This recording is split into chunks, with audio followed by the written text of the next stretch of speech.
एक बार की बात है, मैं रात की ट्रेन से यात्रा कर रहा था। मैं खिड़की वाली सीट पर बैठा था और अंधेरे से सीमित हुए रात के जीवन को देख रहा था, निहार रहा था, जितना भी मैं देख पा रहा था। ट्रेन तेज गति से चल रही थी, एक के बाद एक नई जगह, नए घर, कस्बे, गांव, नया माहौल, अलग संस्कृति और नए भौगोलिक स्थानों पर ट्रेन लेकर जा रही थी। लेकिन सब कुछ अलग होते हुए भी लगभग एक सा प्रतीत हो रहा था। लगभग हर कस्बे, हर गांव में एक मंदिर था, एक मस्जिद थी। वही एक बल्ब जलता हुआ पूरे घर को रोशनी दे रहा था। सभी घरों में अंदर सब लोग गहरी नींद में सो रहे होंगे। खामोश सड़कें, काम से देर से लौटते हुए कुछ थके हुए लोग। अच्छा, नींद के बारे में आश्चर्यजनक बात यह है कि सभी मतभेद मिट जाते हैं, सब एक से हो जाते हैं, निर्दोष, शांत, चैन में कोई अंतर नहीं। नींद तो सच्ची मानवता को परिभाषित करती है, हर इंसान की मासूमियत दिखाती है और सभी जीवों के लिए, इंसानों के लिए दिल में प्यार पैदा करने में मदद करती है, करुणा भाव रखने में मदद करती है। खामोश फैक्ट्रियां, ऑफिस, कार्यस्थल बिल्कुल मृत दिखाई पड़ते हैं, शांत,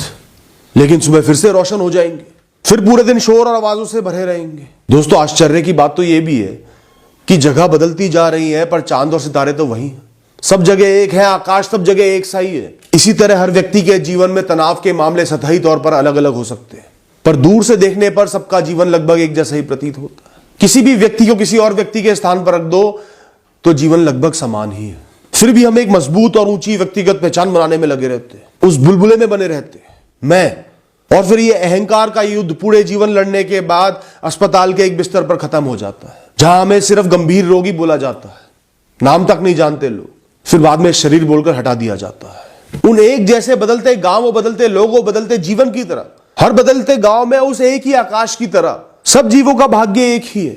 जन्म, मृत्यु, युवावस्था, लगाव, दर्द, गुस्सा, परिवार, अहंकार, मैं का भाव, मोह, दोस्त, प्यार, टूटे हुए रिश्तों की चुभन, डर, लापरवाही, चिंता, इच्छाएं, टूटे हुए सपने, हताशाएं, क्रोध, संतुष्टि, आंसू, मुस्कान, बुढ़ापा, प्रासंगिकता, अप्रासंगिकता, झुर्रियां, बुढ़ापा, जीवन का बेमतलब हो जाना, बचपन की यादें, जवानी की यादें और मृत्यु, नाश। कहां फर्क नजर आ रहा है? फर्क सिर्फ छोटे छोटे विषयों में, बाकी सब कुछ तो एक ही है। छोटे मोटे बदलाव हटा दो तो जीवन अधिकतर एक ही है, बस जीवन।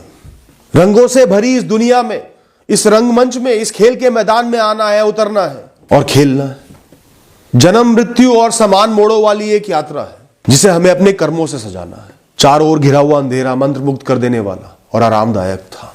यह वैसा ही है जैसे मृत्यु थके हुए मन को और उजड़े हुए शरीर को सभी लगावों से, विषयों से, चिंताओं से, दर्द से मुक्त कर देती है और फिर उस जीव को, उस कारमान शरीर को एक नई सुबह दिखाती है, एक नया जीवन प्रदान करती है, नए कपड़े प्रदान करती है। शोक करने लायक तो नहीं है ना मृत्यु।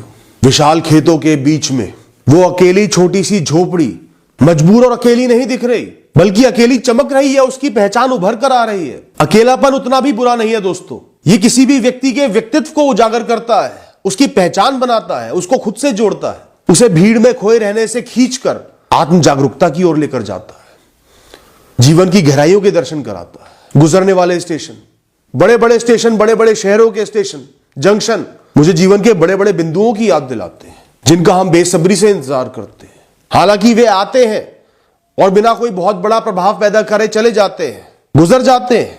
हम रुक नहीं सकते कहीं भी, जीवन फिर सामान्य लगने लगता है और हम फिर से बेसब्री से इंतजार करने लग जाते हैं अगले बड़े स्टेशन का। बड़े बड़े स्टेशन आते हैं, चले जाते हैं, जीवन फिर सामान्य हो जाता है और हम बस इंतजार करते रह जाते हैं। कब शादी होगी, कब बच्चा होगा, कब नौकरी लगेगी, कब घर बनेगा, कब रिटायर होऊंगा। जीवन सदैव चलता रहता है, वो कभी नहीं रुकता। जीवन सदैव सामान्य बना रहता है। 4 दिन की चांदनी, फिर अंधेरी रात। क्यों इंतजार कर रहे हैं हम? वही अगर आप ध्यान से देखो तो जो दृश्यों का आनंद ले रहे हैं, जो राह का आनंद ले रहे हैं, कोई बड़ा इंतजार नहीं कर रहे। आनंद ढूंढने वालों के लिए हर छोटे छोटे स्टेशन का दृश्य भी रोचक होता है, चेहरे पर मुस्कुराहट ले आता है, वो उसी में खुश हो लेते हैं, चाहे छोटा स्टेशन आए चाहे बड़ा स्टेशन आए। जिस तरह जीवन में जो मौजूद रहते हैं, छोटी छोटी खुशियों का आनंद लेते हैं, जीवन का आनंद लेते हैं, वो बेपरवाह जीते हैं, वो खुश रहते हैं। बड़ा मुकाम आए ना आए, खुशी हो, गम हो, सफलता हो, असफलता हो, वो खुश रहने के कारण ढूंढ ही लेते हैं, क्योंकि वो यात्री है। उन्हें इस बात की समझ है कि रुकना कहीं नहीं है, आगे बढ़ते जाना है, जीवन रुकेगा नहीं। जिसे किसी स्टेशन पर नहीं रुकना, उसके लिए हर स्टेशन चाहे छोटा हो चाहे बड़ा हो, सब समान ही तो है। और ध्यान से सोचोगे तो हम इंसानों को तो कभी भी किसी स्टेशन पर रुकने का मौका ही नहीं मिलता। हमें तो सदैव आगे बढ़ना है, समय बढ़ रहा है, तो हमें क्यों बड़े और छोटे छोटे स्टेशनों से इतना फर्क पड़ रहा है। एक लंबी घनी अंधेरी रात के बाद जब सूरज ने अंधेरों के दायरों को तोड़ दिया और एक नई सुबह लेकर आया, प्रकृति का हर कण मुस्कुराया। उसने दुनिया को दिखाया कि अंधकार कभी भी सदैव नहीं रह सकता। वह कितना ही लंबा था पर समाप्त हो ही गया, कितना ही घना था दिन निकल ही गया। इसी तरह जीवन में कुछ भी हमेशा के लिए नहीं रहता। कोई असफलता, उदासी, डर या तनाव, कोई भी विषय, कोई भी कारण सदा के लिए नहीं, उसने बीतना ही है। फिर भी जीवन में अंधेरों के दौरान हम दिन का उजाला ना देख पाने से डरते, दिन के दौरान हम रातों से डरते, और रात के दौरान दोबारा कभी दिन ना देख पाने से डरते। और फिर यह चक्र खुद को दोहराता रहता है। रात आती है, फिर दिन निकलता है, फिर रात आती है, तो भी हम डरों में फंसे रहते हैं, सच्चाई को देखते ही नहीं।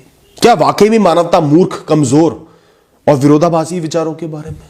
अगर आज आपके पास जीवन जीने के लिए पर्याप्त कारण नहीं है, आप ऊब गए हो, जीवन में मतलब नहीं दिख रहा, तो सिर्फ ज्ञाता दृष्टा बन जाओ, यात्री बन जाओ, जीवन को ध्यान से देखने वाले। ट्रेन की खिड़की पर बैठे और जीवन बीत रहा है, जो भी हो रहा है उसको ध्यान से देखो, निहारो। किसी विषय में फंसो मत, बस उसे दृश्य की तरह देखो। मन एक बहुत ही शांतिपूर्ण स्थिति में पहुंच जाएगा। सुंदर दृश्य भी बीतने के लिए आएंगे, खराब दृश्य भी बीत जाएंगे। दोनों अलग अलग अनुभव देकर जाएंगे, अलग अलग रंग आपको देकर जाएंगे। अपने और अन्य लोगों के जीवन को देखकर निरीक्षण करो, समझो, सीखो, चिंतन करो। ज्यादा हस्तक्षेप मत करो। जीवन का हर अंश, हर पहलू आकर्षक है, उसे समझो, निहारो और आगे बढ़ो। एक मूक यात्री बनो और चेहरे पर मुस्कान के साथ इस जीवन रूपी रेल यात्रा का आनंद लो दोस्तों। Thank you, all the best.